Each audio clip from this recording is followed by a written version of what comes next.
Welcome everyone back to another Literalist reaction video. I'm Dave. With me as always my buddy, Music Master John Doe. John, we are back away from video, back onto regular, just listening to it music. So what do we got?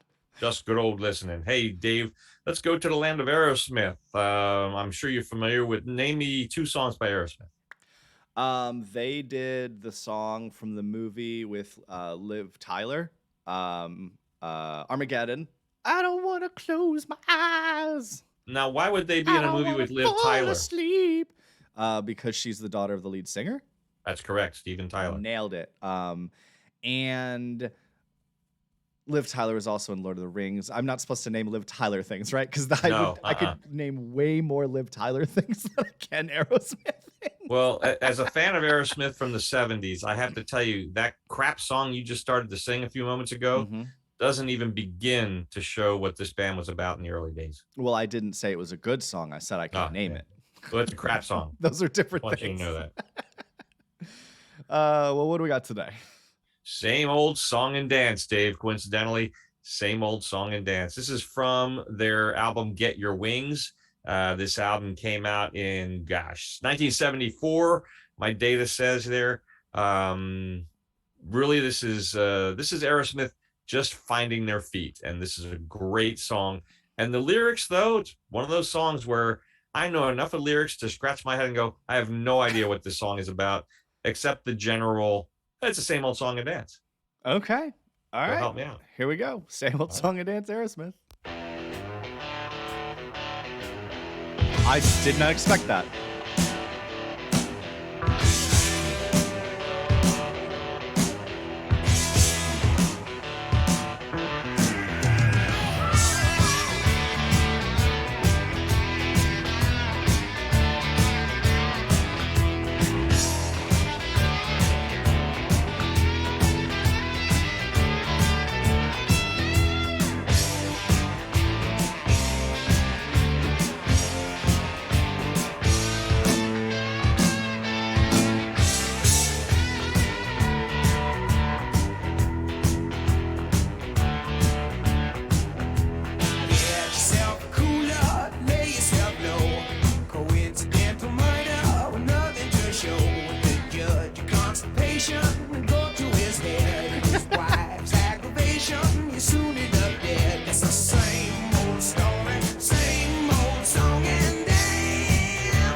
Man, I did not expect that saxophone to come in. That is for sure. First of all, I didn't know Aerosmith played bluesy style music. Are you kidding me? I barely heard any. When your reference point for Aerosmith is don't want to miss a thing from Armageddon, right? um, Yeah, they're a boogie blues band, man. yeah, that was fun. It's been unexpected, especially I did not see a saxophone suddenly joining out of nowhere. That beautiful blues riff is so catchy. Musically, the guitar work on top of that bass line blues riff is super fun. Um, Lyrically, I think it's pretty obvious what the song is about. I mean, with the first, I kind of guessed what it was about at the first couple lines, and then they just kept it going. The first line was something about you got a cooler. I mean, obviously slang for a gun and laying in wait. So, you shot someone. The entire song is actually about how unfair the justice system is towards the poor. um Okay. because the entire imagery is like, hey man, you got caught with some cocaine, you did something, you were from a bad part of town, you had a terrible upbringing, you made a mistake, and now you're before a judge. He's constipated, his wife's getting on his case, he's already in a bad mood. See, and And that's the part. I get the baseline. I get the baseline story that this involves drugs and bad dealings and someone getting caught. But the constipation, some of the lines in it are just like, huh? well, see, and that makes perfect sense. You end up getting a worse sentence because the judge is constipated. You get a worse sentence Oh, because you yeah, because yeah. you don't have a good lawyer. All Like, right. it's basically saying this is not fair, and I think that it's funny coming from a band who I know very little about them, but I know that the lead singer, something Tyler, Steven Steven Tyler. Tyler, I Yeah. know that he is no stranger to cocaine or drugs in general. Well, that would be correct. And so here you have a guy singing about how unfair the justice system is for the poor, while knowing full well if he got caught with 2 pounds of cocaine, he'd probably just walk off and, play his next concert the next night.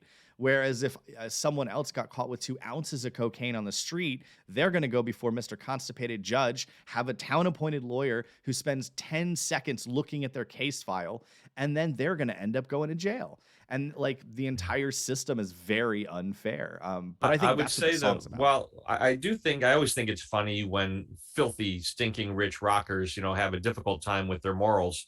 Um, like, they show their consciousness by slapping a Save the Whales bumper sticker on their hot tub in their mansion. Exactly. Um, On their third hot tub in on their their third hot third tub, in the mansion. in the family hot tub, as opposed to the kids hot tubs near the wave pool. And but Hmm. but when this album came out, I would say Aerosmith was still traveling around in a crappy old Dodge van. Hmm. They weren't high on the hog yet. They probably would have actually gotten in trouble for the cocaine that they were. Yes, yeah, probably would. All right, well, let's finish it up. Down and dirty, walking the street with your old hurdy-gurdy, no one to read. Say love ain't the same on the south side of town. You could look, but you ain't gonna find it around. It's the same old story, same old song and dance, my friend. It's the same old story, same old story, same old song and dance.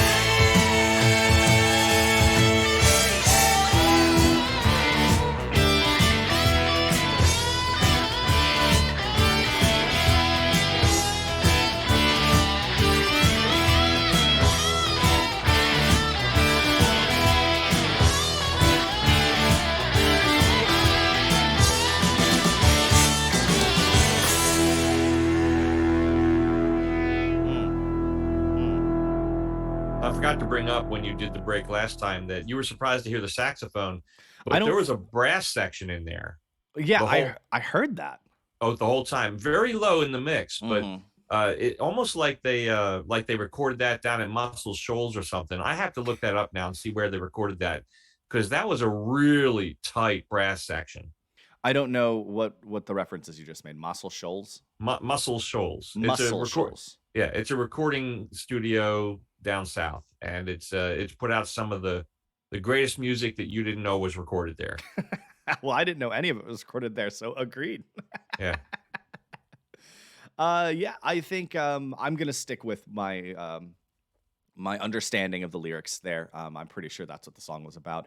Musically, yeah, this was just a clean, excellently done blues esque song that then had that amazing brass section in it, coming Yeah. in with an entire saxophone solo that was fantastic. So I did not expect this from Aerosmith. I didn't. For once, I did think I expected something from a band. It Yeah. turns out, Well, don't want to miss a thing. no, I did want to miss it. I did want to miss it. But good pick, John. That was fun. A lot of the early Aerosmith is fun, and I guarantee you are familiar with one early Aerosmith song called "Walk Probably. This Way." Walk this way. Yeah. Talk this way. I didn't realize that was Aerosmith, but yeah, That's I have definitely heard the song. There you go. So good. So is this a playlister? Yeah. Yeah, Yeah. sure is. Yeah.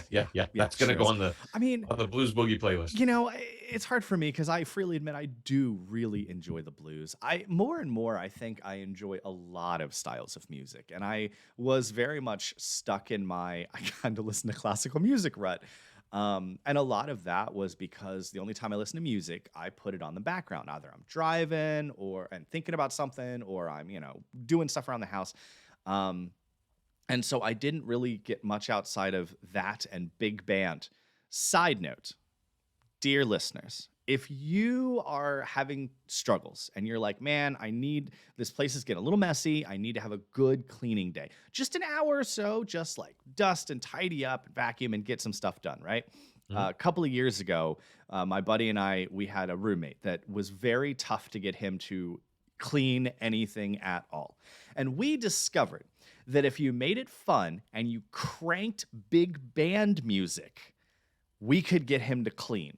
So it became a tradition. Once a month, we would crank big band music through the whole apartment, and that kid would clean his butt off right along with us.